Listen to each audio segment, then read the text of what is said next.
When I started medical school as a married student, I knew things would be busy, just navigating my family and academic responsibilities. Then I started a business, creating content, and had a baby. And if you would have told me that I would be able to manage all of these things at the start of this journey, I definitely would have said you were crazy. But through some trial and error, I've been able to find a way to balance all of these responsibilities by incorporating 4 key habits into my life.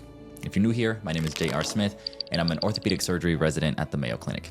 And in this video, I'm going to share with you the 4 key habits that have saved me so much time and have allowed me to succeed in medical school, start a side hustle, create content, and still spend time with my wife and son.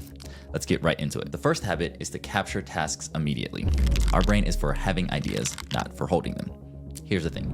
Our brains are phenomenal idea generators. They're constantly buzzing with to-dos, errands, that killer YouTube video concept that you had while you were walking the dog. But unfortunately, our brains aren't the best at storing information long term. It's like a leaky bucket. If you don't capture those ideas quickly, they could disappear forever.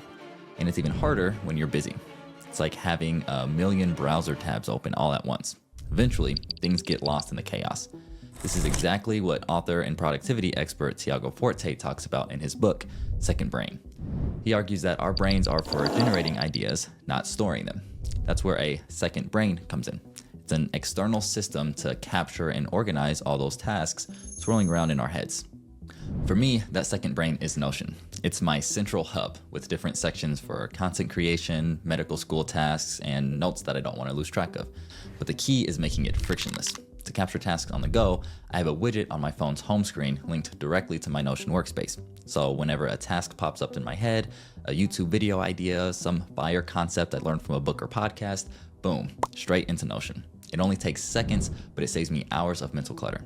This habit became ingrained in me during my hospital rotations. So imagine just walking into a patient's room with 10 things swirling around in your heads. Medications to administer, lab results to review, family updates to provide. It can be a lot, but checklists were a lifesaver. It ensures no crucial step gets missed during a patient's care, and it keeps everything clear, organized, and most importantly, completed. It transforms your day from a frantic scramble to remember everything into a smooth, task-oriented flow. By getting it out of your head and onto a list, you free up a ton of mental space to actually tackle those tasks, not just worrying about forgetting them. So the next time inspiration strikes, don't trust your leaky brain bucket. Use a phone, a notepad, a voice recorder, whatever works for you, and capture that task immediately. You'll thank yourself later.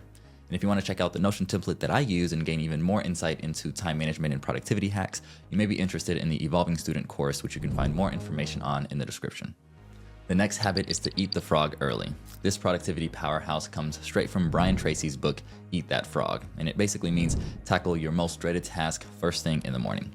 Think about it, we all have that frog on our to-do list, the looming task that we keep pushing off.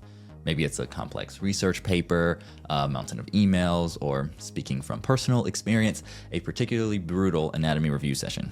But here's the thing, the longer that frog sits there, the bigger and uglier it gets in our mind. It steals our focus, zaps our motivation, and casts a shadow over our entire day. But here's the magic of eating the frog. By conquering that dreaded task first thing in the morning, you accomplish 2 incredible things.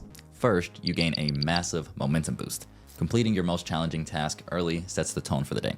It's like knocking down the first domino in a chain. It ignites a sense of accomplishment and propels you forward through the rest of your to-do list. And second, you achieve a peace of mind that you can carry throughout the rest of the day. Getting that frog out of the way eliminates all of that mental baggage. No more looming dread, no more stolen focus. You can approach the rest of your day with a clear mind and a sense of calm. Now, I can tell you from personal experience in med school, eating the frog was a game changer. Waking up and powering through a dedicated study session from 5 to 7 a.m. when the rest of the day felt wide open. I could better tackle my clinical rotations, spend time with my family, get a workout in, and even have some time for YouTube editing. Here are some tips for effectively eating your frog. First, identify it. Be honest with yourself. What's the task you're most likely to procrastinate on? Make that your breakfast. Next, schedule it. Literally put it on the calendar and block off a specific time slot in the morning dedicated solely to eating that frog. And lastly, season it. This just means find a way to make eating that frog a bit more enjoyable. Whether you plug in a podcast while you do some household chores or use a study resource that actually makes studying fun, you'll enjoy the process more and get it done faster than you would otherwise. And this actually brings me to the kind sponsor of today's video, KinHub, which I've talked about multiple times on this channel and still believe is the best way medical students can study anatomy. KinHub is a comprehensive online anatomy learning platform that I've been using for years and I've recommended numerous times on this channel. With the premium subscription, you get access to the most amazing library of videos broken down into study units. Of course, I personally have a bias for the upper and lower limb videos, but each one is incredibly engaging and educational. And one of my favorite features are the quizzes that each study unit has. They have various quizzes like basic or advanced identification, or question banks with detailed explanations. And you can even create custom quizzes that are tailor-fit to your specific needs. And this resource is even available in 5 different languages, including English, German, Portuguese, Spanish, and as of recently, even French. And with the premium subscription, you can reach out to KinHub's anatomy geeks who are trained anatomists and are available 24/7 to answer any anatomy questions you have. Anatomy is the foundation of medicine, and if you're a student pursuing a career in healthcare, you want to master this subject, and KinHub is the best tool to do so.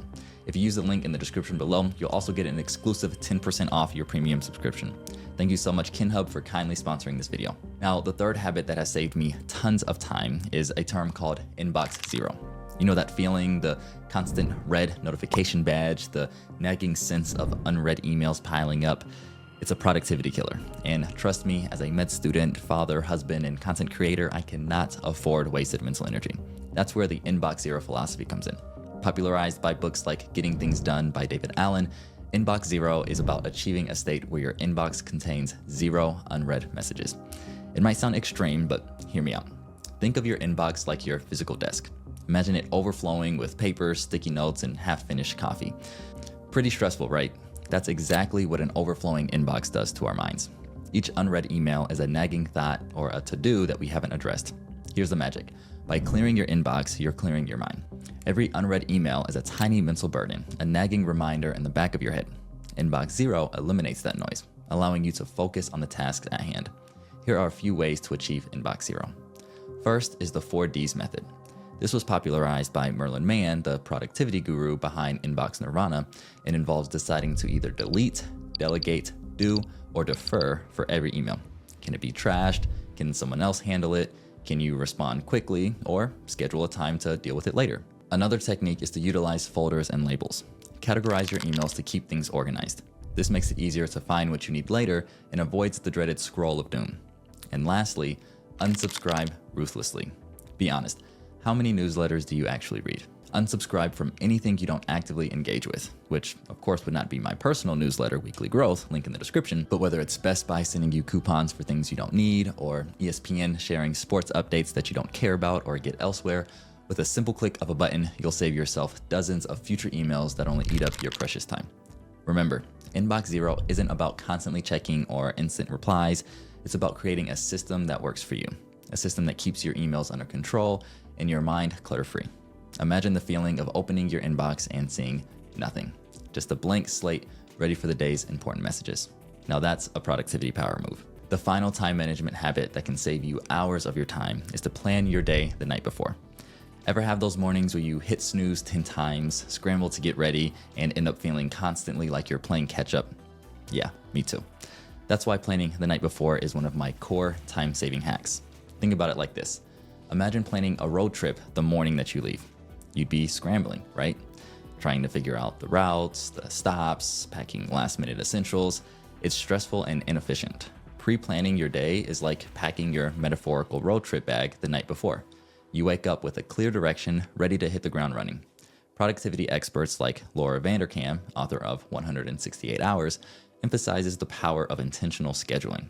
By planning your day the night before, you're essentially creating a roadmap for success. Here are a few reasons why it works. First, our willpower is like a muscle. The more decisions we make throughout the day, the weaker it gets. Planning the night before minimizes those in-the-moment choices, freeing up our mental energy for what truly matters. Also, when you plan the night before, you're able to wake up with a purpose. Imagine waking up not with a blank slate, but with a clear understanding of what needs to be done. No more scrambling to figure things out first thing in the morning. You jump right into the action, feeling focused and ready to tackle the day. And lastly, when you know what you need to accomplish and when, you're less likely to get sidetracked by distractions. Planning allows you to allocate your mental resources strategically, ensuring you're working on high priority tasks during your peak focus times. So to best accomplish this, you have to first review your schedule. Look at your calendar for meetings, appointments, and deadlines, then write down all the things that you need to do and accomplish and prioritize them based on importance and urgency, and allocate specific time slots for various tasks. This ensures that you don't overschedule yourself and allows you to focus on one thing at a time. Planning the night before can be a game changer for your productivity. It takes just a few minutes, but it sets you up for a smoother, more productive day. Trust me, your future self will thank you for the head start. But that's it for this video. I hope that you enjoyed it, and if you did, you may enjoy this one where I discuss 7 productivity hacks that have allowed me to excel in medical school. But as always, keep evolving, and I'll see you guys in the next one.